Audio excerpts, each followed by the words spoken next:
Yine havaları balkanca gedib, biçare qəlbimə gülübdür aləm.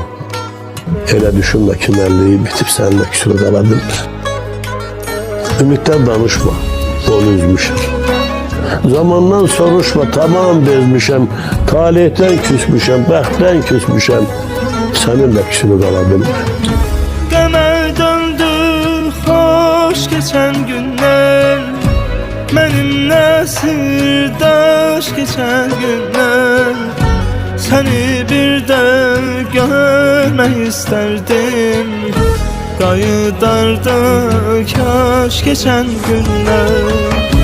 Qəmər döndü xoş keçən günlər, mənimlə sirdaş keçən günlər. Səni bir də görmək istərdim, qayıdardı kaş keçən günlər. Qayıdardı kaş keçən günlər. Daha dözmür ürəyim, elə bilirəm öləcəm, ya özümdən çıxacam, sənə gələcəm.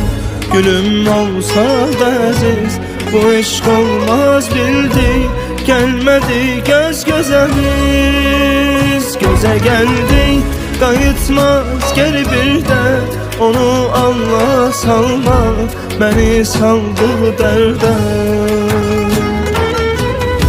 Qayıtmaz geri bir də, onu Allah salma, məni saldı dərdə. Haradasın, yolumu haradan salım? Hansı dərdin alım, hansını alım? Dağıt, viran elə, xaraba qalım. Sən də küsür qala bilmir.